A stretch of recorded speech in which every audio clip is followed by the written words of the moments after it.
नमस्कार, आप देख रहे हैं पंच न्यूज एनसीआर और मैं हूं आपके साथ मानवी ठाकुर। शुरुआत करते हैं आज की खास खबरों से। अभी तो साल शुरू हुए 6 दिन हो गए ना, क्या पता कौन सा चैलेंज होगा। पिछले साल किसी को उम्मीद थी कि पहलगाम जैसा हमला होगा या ऑप सिंदूर जैसे हालात होंगे या फिर जो बरसात अगस्त सितंबर में जिसका अभी भी हम खमियाजा भुगत रहे हैं। हम अपने तरफ से तमाम चीजों के लिए तैयारी करते हैं, बाकी हालात क्या बनेंगे उनका ना आपको पता है ना मुझे, लेकिन हम अपने तरफ से तो जो हमारे मेन चैलेंजेस हैं आपने खुद जिक्र किया, जम्मू कश्मीर दोबारा रियासत बने वो हमारे लिए चैलेंज है। फरवरी 2 तारीख को बजट का सेशन शुरू होगा, बजट की तैयारी करनी है, बजट हाउस के सामने पेश करना है, बजट हाउस से मंजूर कराना है, वो एक चैलेंज है। मार्च अप्रैल से हमारा टूरिज्म सीजन शुरू होगा, उम्मीद करते हैं कि टूरिज्म सीजन हमारा अच्छा कामयाब रहे, वो चैलेंज है। चैलेंजेस रहते हैं सब टेलीविजन्स हैं वो बहुत एक तरह से उम्मीद लगाए हुए हैं कि बजट सेशन भी अब होगा, उनके लिए कोई बड़ा तोहफा होगा। अब मैं अभी कुछ नहीं कह सकता हूँ बजट में क्या होगा क्या नहीं होगा, किन चीजों का जिक्र होगा किन का नहीं होगा, मैं अभी इसमें कुछ नहीं कह सकता हूँ। जाहिर सी बात है कि बजट तैयार होकर सबसे पहले तो हाउस के सामने पेश होगा। सर, एक बीजेपी के एक बड़े नेता हैं श्यामलाल शर्मा, वो कहते हैं कि जम्मू को अलग से स्टेट बनाइए। अब लद्दाख को अलग यूटी बना के लद्दाख का बेड़ा गर्क तो उन्होंने कर ही लिया। अब अगर जम्मू को अलग करके जम्मू का बेड़ा गर्क करना तो करें, लद्दाख उनसे संभला नहीं, जम्मू को क्यों बिगाड़ रहे हैं वो। कहीं ना कहीं तो उनकी सियासत फेल हो गई है कि अब उनको जम्मू का स्टेटहुड जो है याद आया। जब बना रहे थे यही लोग बना रहे थे ना, बीजेपी वाले जब बना रहे थे 2019 में, तो तब क्यों नहीं बनाया। लद्दाख इनसे संभला नहीं, अब जम्मू को ये अलग करना चाहते हैं। किस बुनियाद पे? मजहब के बुनियाद पे। अब बाकी चीजें आप करिए, जम्मू कश्मीर को तबाह क्यों कर रहे हैं वो? एक तरफ से तो वो कहते हैं ना आपके जम्मू कश्मीर को जो है हम लोग जो है लोगों का ख्याल नहीं रखते, लेकिन तबाही करने में ये लोग लगे हुए हैं। रिजर्वेशन इशू पे आपका अभी तक नहीं हुआ सर, रिजर्वेशन इशू पे तो आप मुझसे क्यों पूछ रहे हैं ना। आप यहाँ से 2 किलोमीटर दूर लोक भवन है, जाइए वहाँ पूछ लीजिए। हमने अपना काम कर लिया। कैबिनेट सब कमेटी ने अपनी रिपोर्ट बनाई, रिपोर्ट को कैबिनेट ने मंजूरी दी, कैबिनेट का फैसला जो है वो लोक भवन भेज दिया गया है। अब एलजी साहब तक है, वो उसको मंजूरी दे ना दें। एमबीबीएस सीट पे दोबारा से आज भी संघर्ष समिति वाले प्रोटेस्ट कर रहे हैं। किस बात पे प्रोटेस्ट? किस बात पे?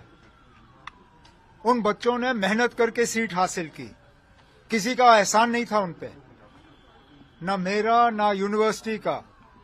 उन्होंने इम्तिहान में जो है पास होके सीट हासिल की। अब अगर आप नहीं चाहते हो उनको वहां देना, उनको कहीं और एडजस्ट करिए, वो किसी के एहसान पे नहीं आए।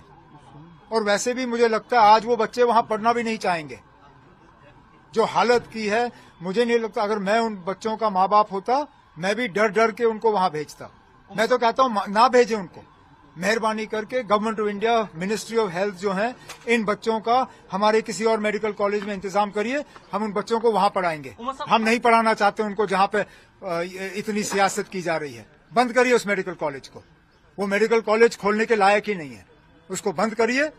और ये जो बच्चे हैं इनको हमारे किसी अच्छे गवर्नमेंट मेडिकल कॉलेज में एडजस्ट करिए, हम इनकी तालीम का जो है बंदोबस्त करेंगे। हमें नहीं चाहिए इनका मेडिकल कॉलेज, बंद कर दो। उमर साहब, आपने कुछ देर पहले ट्वीट करा है, खिलाड़ियों को बधाई दी है, तो किस तरह से देखते हैं जम्मू कश्मीर के खेल को?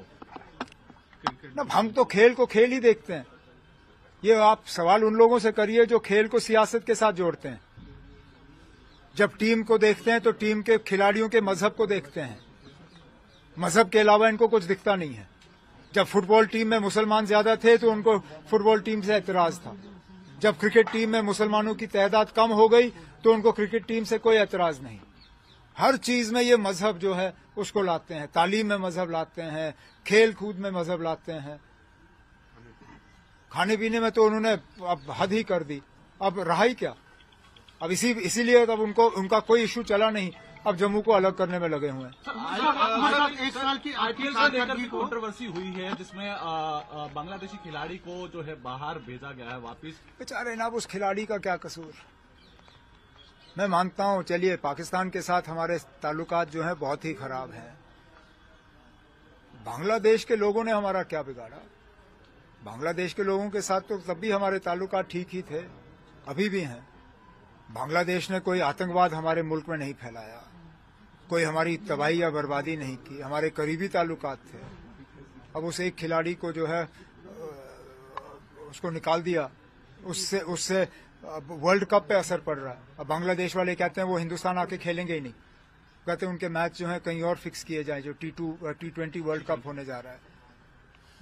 देखिए, हिंदू मारे जा रहे हैं, हाँ? हिंदू मारे जा रहे हैं। तो इस खिलाड़ी का कसूर है? आप हुकूमत के साथ करिए ना, जो ट्रंप साहब ने वेनेजुएला में किया आप करिए बांग्लादेश में, अगर आपने करना है करिए। इस खिलाड़ी का क्या कसूर? ये तो खेलने के लिए तैयार था, उसकी टीम उसको निकालना नहीं चाहती थी। पढ़िए उनका स्टेटमेंट, उनको मजबूर किया गया था, उन्हें मजबूरन इस बेचारे को जो है वापस भेजना पड़ा। ना ये खिलाड़ी जाना चाहता था, ना इसको टीम वाले भेजना चाहते थे, ऊपर से दबाव आया और निकाल दिया इसको। किस लिए? और इसको निकालने से क्या बांग्लादेश के हालात ठीक होंगे? क्या हमारे रिश्ते उस मुल्क के साथ ठीक होंगे? नहीं होंगे, उल्टा और बिगड़ जाएंगे। तो फिर क्या बदला? Sir, Trump